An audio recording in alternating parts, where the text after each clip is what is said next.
Hey, what's up? How you doing?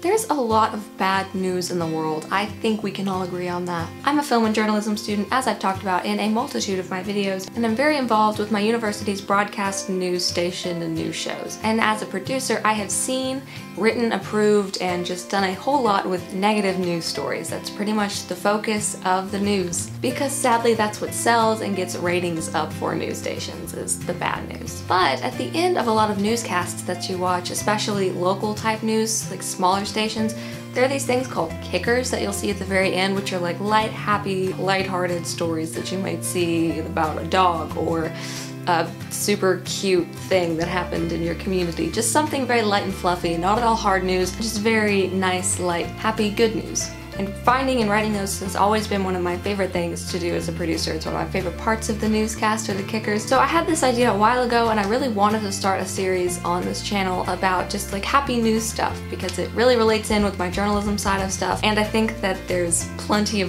badness on the internet and in the news, and there should be more good. So if you like the idea of like a good news segment on this channel, just let me know by commenting that you like it, or liking the video, or just whatever, just so I know that this is something that could potentially be an interest for you guys. Because I really am excited to do it, and I just want it to be something that I occasionally have on my channel. Alright, so first good news story. We've got a little bit of sciencey stuff coming into play here. What do LED lights and Wi-Fi have in common? Well, now LED lights can broadcast internet that's 10 to 50 times faster than Wi-Fi. Philips Lighting is testing this new technology called Wi-Fi in a French office workspace. And if it's successful, it could be used all around the world to deliver faster and safer data. It connects with existing LED light fixtures and is transmitted by light flickering at such a high speed that the human eye doesn't detect it. This is different from radio waves, which is what Wi-Fi uses. And Wi-Fi doesn't have trouble going around walls or other barriers like Wi-Fi does. And it doesn't mess with frequencies, so it can easily be used in hospitals and airplanes and places like that. It's also more secure than Wi-Fi because of its short range,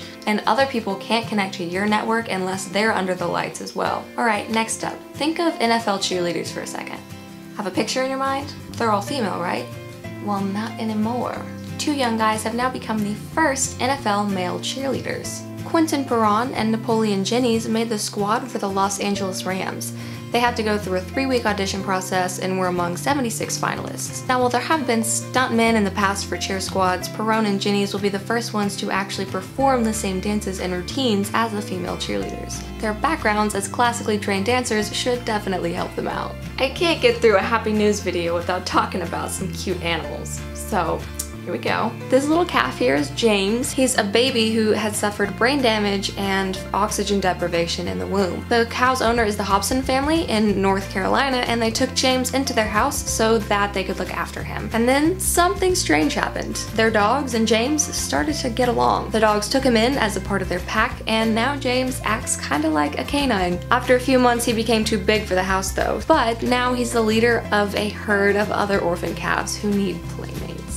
Dolphins are sometimes caught on video helping humans, but some people actually repaid that favor by helping a pod of dolphins get free from shallow waters that had a ring of ice that had trapped them. In Trinity Bay in Newfoundland, these dolphins had been trapped in the harbor for days. So some town members asked their fire chief if he could use some heavy machinery to clear a path for the dolphins.